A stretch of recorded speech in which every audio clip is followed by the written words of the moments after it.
Bien, nuevamente nos encontramos en esta segunda oportunidad para conversar sobre la realidad educativa. En esta segunda parte podemos nosotros trabajar lo que corresponde a las políticas educativas, el financiamiento y sobre todo las perspectivas.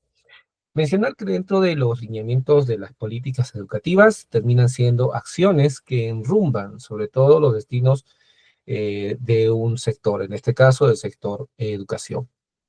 En primer lugar, creo que tendríamos que ir conversando sobre lo que corresponde a la gestión educativa descentralizada y sobre todo su financiamiento. Bien, en este aspecto lo que nosotros podríamos mencionar es que dentro de la descentralización educativa han existido una serie de retos, una serie de dificultades que son parte, ¿no?, de los procesos de implementación de algunas políticas. Lo que corresponde a la descoordinación entre los niveles de gobierno, entre las UGELs y las direcciones regionales de educación, pues ha limitado sobre todo el alcanzar el éxito frente a la ejecución de algunos programas, afectando de sobremanera sobre todo su proceso de ejecución de esas determinadas políticas. En realidad, debería de existir una comunicación fluida entre cada uno entre cada una de estas instancias, de tal forma que permita que muchos de los proyectos que se desarrollan, pues, alcancen a tener éxito, sobre todo en el desarrollo y su cumplimiento. Existe también, dentro de lo que corresponde a la descentralización educativa, una falta de capacidades técnicas. Las limitaciones ¿no?, que se encuentran en la mayoría de las instancias, en las UGELs, sobre todo para poder contar con el personal idóneo. Dentro de las estadísticas, solo el 40% de los gobiernos regionales cuenta con personal calificado en gestión educativa.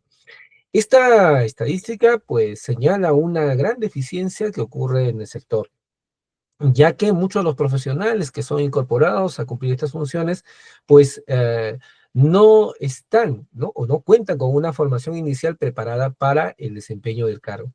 Por ende, es que en el transcurso tienen que realizar una serie de esfuerzos y sobreesfuerzos para poder cumplir con muchas de las actividades asignadas.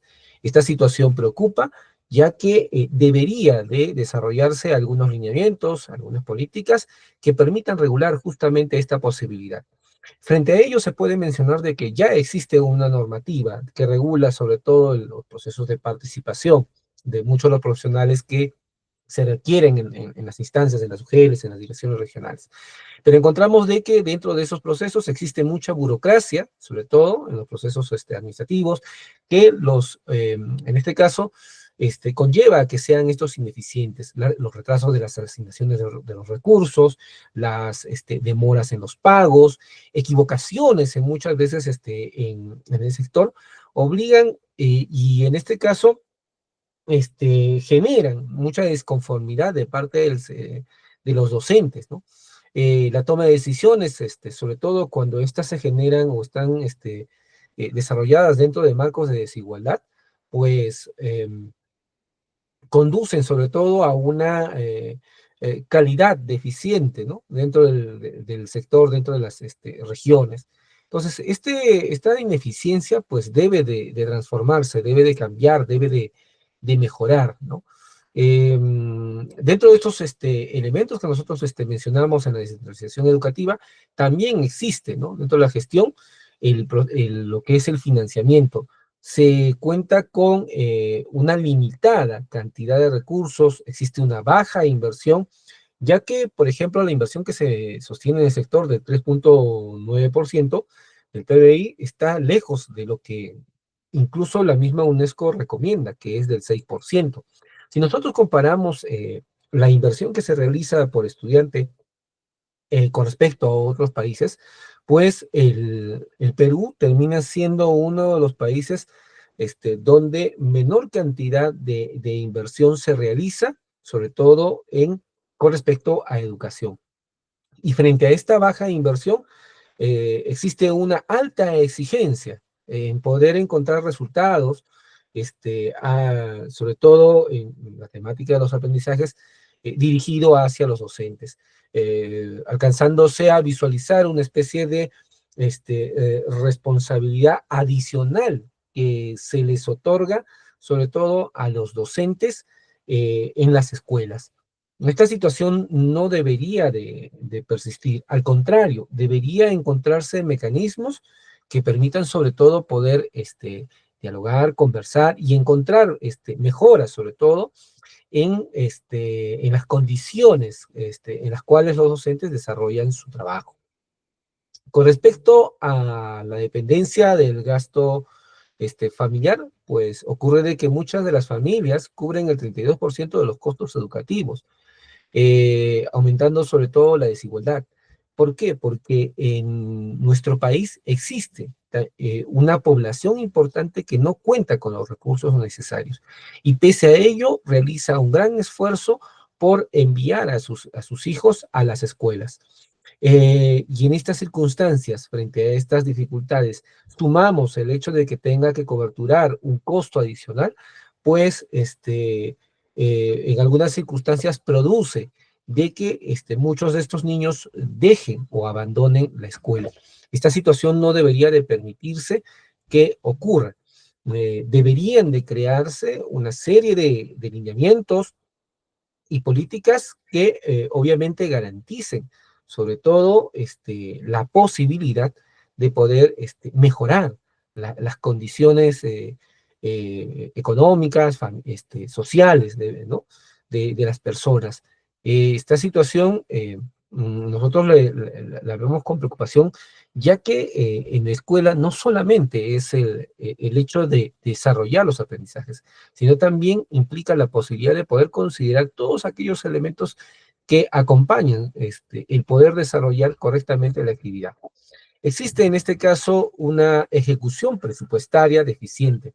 En el año 2023, solo el 75% del presupuesto educativo fue ejecutado en su totalidad, dejando proyectos inconclusos y con recursos mal distribuidos. Esta ineficiencia en los procesos de ejecución presupuestaria, pues limitan las posibilidades de poder desarrollar, sobre todo, muchas de las actividades y los proyectos enrumbados en el sector educativo. Podríamos mencionar que dentro de esta perspectiva de la descentralización, para que ésta sea efectiva, debería de combinar sobre todo la posibilidad de una autonomía y supervisión. El modelo de gestión nacional ha generado una serie de desigualdades regionales debido a la falta de articulación entre el gobierno central y los gobiernos locales. Se necesita, y consideramos esta situación, que es necesario poder fortalecer los elementos de planificación estratégica para mejorar, sobre todo, la transparencia de la ejecución de los fondos educativos. De lo contrario, muchos de los problemas que nosotros hemos identificado y hemos mencionado en este momento, pues corren el riesgo de persistir. Bien, entonces, dentro de estos aspectos de la descentralización y el financiamiento, podríamos mencionar también algunos elementos como las políticas educativas y estrategias de aprendizaje. Bien, entonces, dentro de estos aspectos, las políticas orientadas a la descentralización y financiamiento cumplen una finalidad. Donde tenemos una gran brecha o un reto enorme es poder alcanzar a superar aquellas limitaciones que nosotros encontramos dentro del sector para poder desarrollar las estrategias de aprendizaje. Entonces, las políticas fomentadas en el sector tienen una serie de dificultades. Recordemos que en el proceso de implementación de una política, la dinámica de cómo los sujetos o cómo las personas interpretan, entienden y sobre todo ejecutan y emprenden una política, pues es bastante compleja. Por ende, en primer lugar, podríamos mencionar los desafíos en la política curricular. Aún está existiendo una falta de consenso sobre el currículo educativo, ya que la propuesta nacional ha partido desde las altas instancias, ¿no? Del Ministerio de Educación, y que pese a los esfuerzos de poder encontrar la validación, ¿no? En la escuela, en las instituciones, escuchar la voz de los maestros, pues aún siguen existiendo algunos elementos a mejorar, algunos elementos, ¿no? Que se declaran en el currículo que pues aún no son comprendidos por un sector importante de los maestros.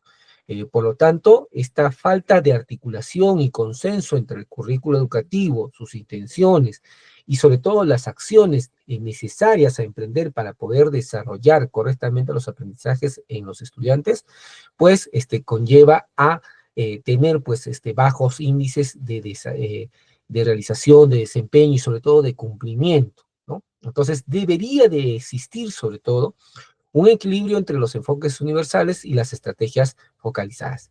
Es decir, que exista un alineamiento constructivo entre las formas de poder observar el problema educativo, la educación en su conjunto, y poder desarrollar las estrategias más pertinentes, las acciones que efectivamente contribuyan a la solución del problema de la articulación curricular. Otra dificultad que nosotros encontramos en el sector es la que está vinculada a las evaluaciones y los aprendizajes. La evaluación es una valoración que se desarrolla sobre una determinada acción o sobre algo. Entonces, en esta perspectiva, a veces el elemento de la evaluación misma, como proceso pedagógico, como proceso que construye y desarrolla aprendizajes en el estudiante, no es comprendido, ¿no? Es por ello que en el sector, sobre todo en el sector de educación, se desarrollan una serie de acciones, de lineamientos que permiten, sobre todo, desarrollar acciones de seguimiento. El uso de las pruebas estandarizadas termina siendo un recurso bastante útil. Recuerden que una prueba estandarizada lo que hace es contrastar, es comparar los resultados ¿no? Que obtienen los estudiantes con respecto a un baremo, un elemento de comparación. Entonces, a nivel nacional, estas pruebas estandarizadas lo que buscan es justamente verificar el desarrollo de los aprendizajes. Estas iniciaron prácticamente en el año 2007 y aún a la fecha persisten. Hemos encontrado en muchos resultados de estas evaluaciones estandarizadas de que los estudiantes tienen una serie de dificultades y limitaciones para poder alcanzar a desarrollar los niveles necesarios, los niveles suficientes, sobre todo en el área de comprensión lectora y en el área de matemática. La evaluación PISA, por ejemplo, ha demostrado una serie de avances en el área de matemática, de ciencias, pero pese a ello se ha encontrado una serie de brechas significativas. Por ende, se hace necesario comenzar a valorar algunos otros elementos que verdaderamente sumen y contribuyan al desarrollo de los aprendizajes en los estudiantes.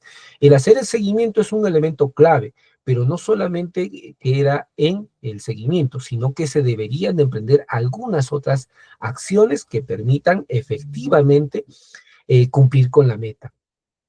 Existen también dentro de los procesos de evaluación y aprendizaje algunos modelos de enseñanza efectivo y sobre todo el desarrollo de algunas políticas innovadoras.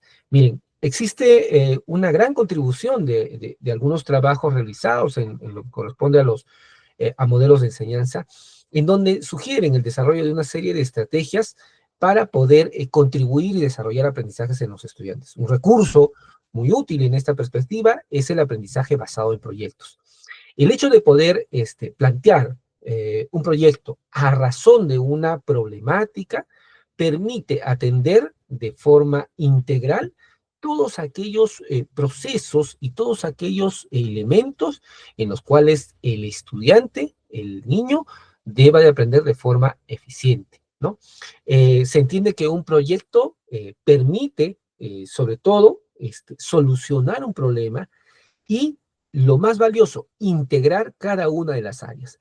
En muchas de las prácticas docentes ocurre de que el abordamiento de las áreas termina siendo un elemento aislado, cuando en realidad eh, la ciencia o el conocimiento nos indica de que estos elementos, estas áreas del saber, deberían ser elementos articulados, que se desarrollan de forma alineada, constructiva, ¿no? De tal forma que permite la articulación de los saberes y sobre todo la integración global y formación del estudiante. Entonces, en esta perspectiva, hoy en día se promueve, sobre todo, el desarrollo de los proyectos de aprendizaje, ¿no?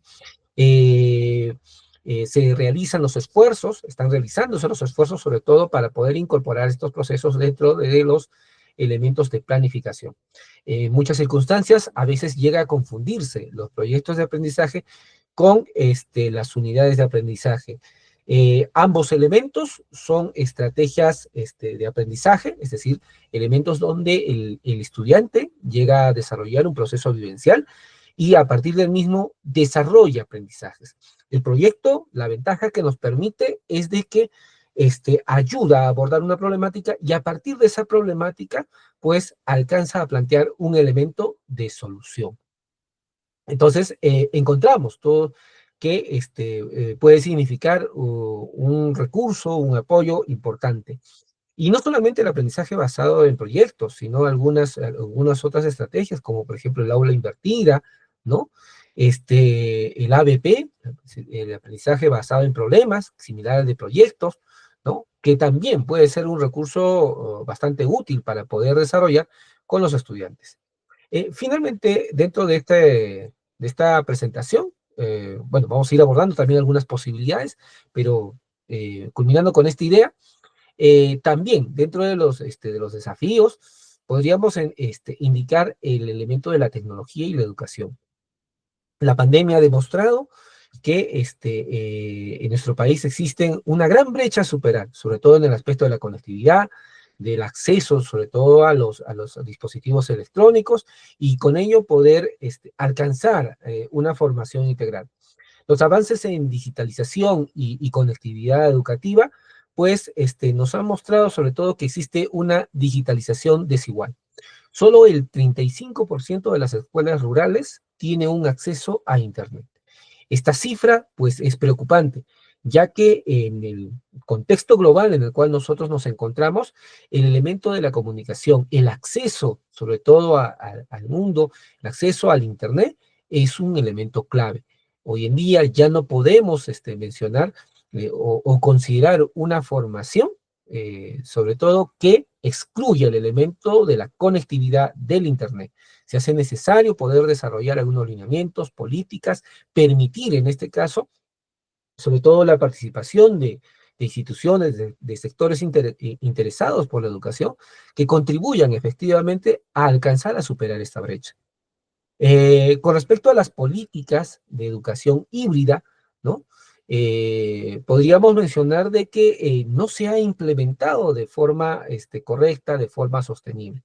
Recordemos que mucho de los procesos de formación de educación remota nace con la educación de adultos. Entonces, hemos querido, en cierta forma, en el sector, equivocadamente trasladar de forma directa este proceso de formación que está destinado para un público adulto, mayor, responsable, para poder implementarlo dentro de lo que son los estudiantes en la educación básica, no comprendiendo de que su propio desarrollo dificulta y limita, sobre todo el desarrollo de algunas actividades, ¿no? Algunas actividades propias de la naturaleza remota, ¿no?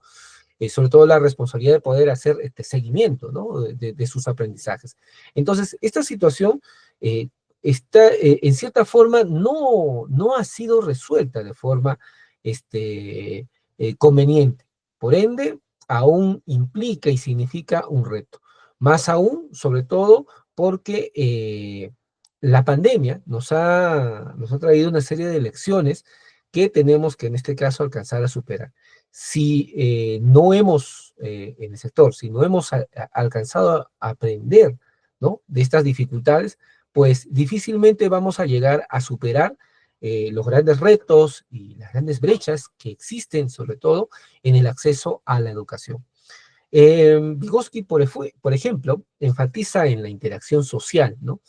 La brecha digital, por ejemplo, limita las oportunidades, sobre todo, para poder generar estos procesos comunicacionales.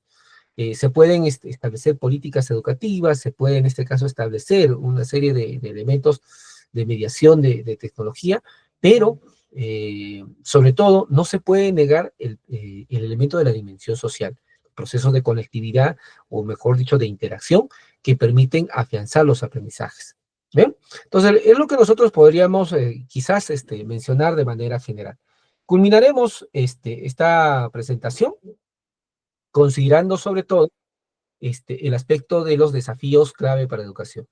Reducir las desigualdades en cobertura y calidad es una tarea de todos, ¿no? Sobre todo, alcanzar a reducir la brecha entre la zona urbana y la zona rural, las desigualdades económicas que limitan mucho, sobre todo, el acceso a la calidad de educación. Mejorar la formación y las condiciones laborales de los docentes. Los docentes terminan siendo los sujetos principales, en este caso, en poder garantizar que muchas de las políticas implementadas en el sector alcancen, ¿no?, buen rumbo o buen norte. Fortalecer programas de formación inicial, y no solamente de formación inicial, sino también de formación continua, de permanente actualización que permita generar habilidades orientadas a la enseñanza. Asegurar sobre todo la inversión educativa, que ésta sea eficiente, sea sostenible, ¿no? Y de forma progresiva, pues incrementar el presupuesto educativo para poder alcanzar tal finalidad. Con respecto a las perspectivas a futuro, podríamos mencionar de que es necesario fortalecer algunas políticas educativas, sobre todo con enfoque territorial, entendiendo mucho de la complejidad de ¿no?, nuestro país, ya que cada región posee una serie de particularidades, incluso climatológicas, de acceso, ¿no?, de ubicación. Entonces, dentro de esta perspectiva del enfoque territorial, implica la posibilidad de considerar todos estos elementos para hacer mucho más pertinente las acciones de intervención educativa, ¿no? Definir sobre todo también una estrategia clara que garantice la equidad, mayor inversión en la educación intercultural bilingüe, en los programas de inclusión educativa. Consideramos que puede ser un elemento que puede contribuir enormemente al cumplimiento de una serie de metas vinculadas a estos elementos. Reformar el financiamiento educativo y optimizar la gestión de los recursos también termina siendo una tarea importantísima. Finalizaremos con algunas tendencias que nosotros encontramos en el sector, como por ejemplo el elemento de la digitalización del aprendizaje. La expansión y el acceso a la tecnología obliga que se comiencen a atender una serie de exigencias y requerimientos. Los profesionales de la educación tengan que desarrollar habilidades vinculadas a los procesos de digitalización del aprendizaje para ser mucho más pertinentes, ¿no?, las acciones en la escuela. El fortalecimiento de la educación técnica y vocacional permite una mayor relación entre la educación y el mercado laboral, que contribuya sobre todo al desarrollo pleno y ejercicio de su ciudadanía en los estudiantes. Recuerden que la escuela no prepara para el siguiente nivel, ayuda sí, pero en realidad la finalidad última de la escuela es preparar a los estudiantes para la vida, para la vida. ¿Bien? Y finalmente, pues una educación inclusiva y sostenible, ¿no? Mayor enfoque de educación ambiental y sobre todo el desarrollo de una conciencia social. En esta oportunidad nos hemos extendido un poco, pero la actividad de esta segunda sesión culmina con el desarrollo de una actividad. Ustedes, estimados participantes, deben redactar un texto argumentativo en el que identifiquen los principales problemas de la realidad educativa peruana y planteen una propuesta fundamentada de solución. Esperamos que puedan alcanzar a cumplir con esta tarea que va a estar consignada en el aula virtual. Esto sería todo de mi parte. Muy agradecido por su atención y nos encontramos en una próxima oportunidad. Muchas gracias.